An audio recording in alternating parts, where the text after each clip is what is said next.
Hello, it's early April 2020 and we have now been self-isolating for almost 3 weeks. But it's okay, we're still talking to each other.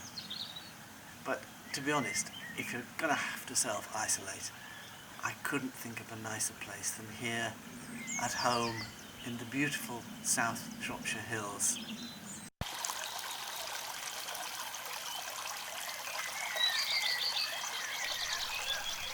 We are Patricia and Robin Oldfield, and we have lived here at Lower Brookshill since 2010. Lower Brookshill sits on the side of a hill overlooking a small valley at just under 1,000 feet above sea level, within Shropshire's gorgeous area of outstanding natural beauty. These overhead shots were taken last summer and show the area immediately around the main house. We came here looking for a small retirement project and finished up buying some 10 acres, which included the shell of a house which used to be a barn and had recently been extended but needed much work done to it. The plot was surrounded by a number of rather beautiful trees: birch trees, beech trees, sycamore, horse chestnut, hazel and alder. But it also had many dead and dying elms, and in between the trees were masses of bramble and blackthorn. However, it appeared to us that with hard work it would be possible to release the potential that clearly existed here.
This plan shows the 8 acres we now call our garden.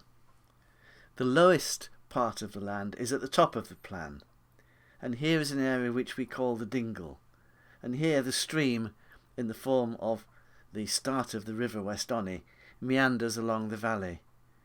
Normally looking like this, in February during the storms it reached a width of about 20 metres, took away the foundations of the new bridge I had installed, and deposited masses of stones just by the ford.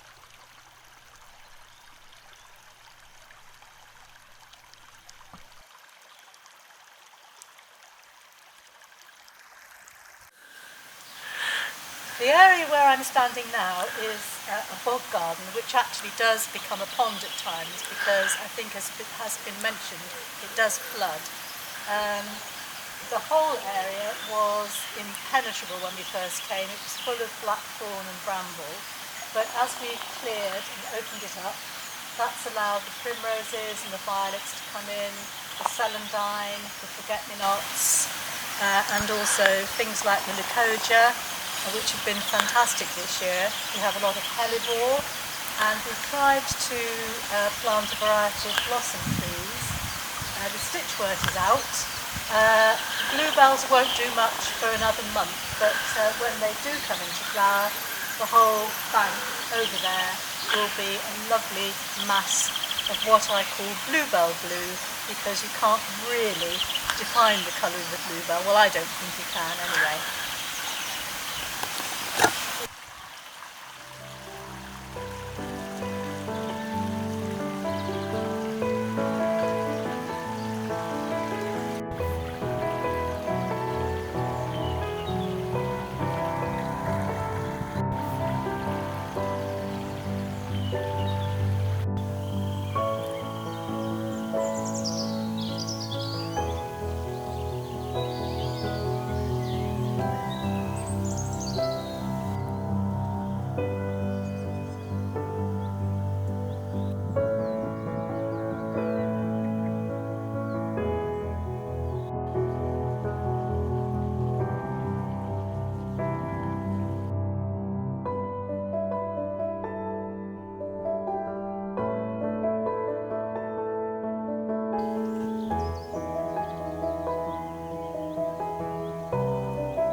For the last 2 or 3 years we've lost most of our spring blossom because we're very prone to mid-April frosts.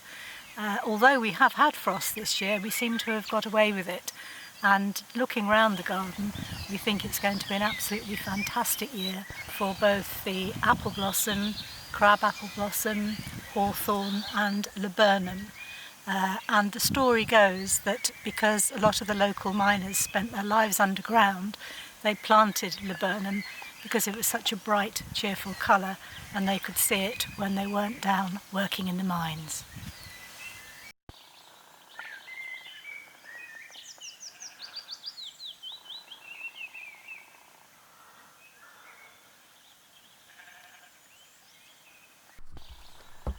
As Trish has just said, she thinks it's going to be a very good year for blossom. And being so high up, our season is that much further behind most people's. So we don't normally get blossom until May. But as you can see here, we already have beautiful apple blossom on this tree.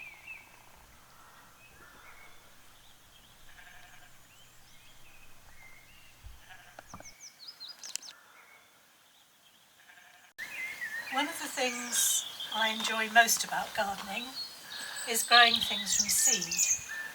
I do tend to grow more flowers than veg, but it's just the sheer excitement of seeing these tiny little things develop into something really lovely.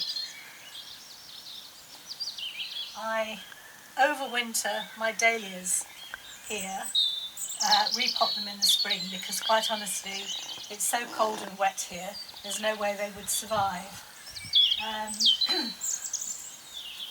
We've started to become quite interested in wildflowers.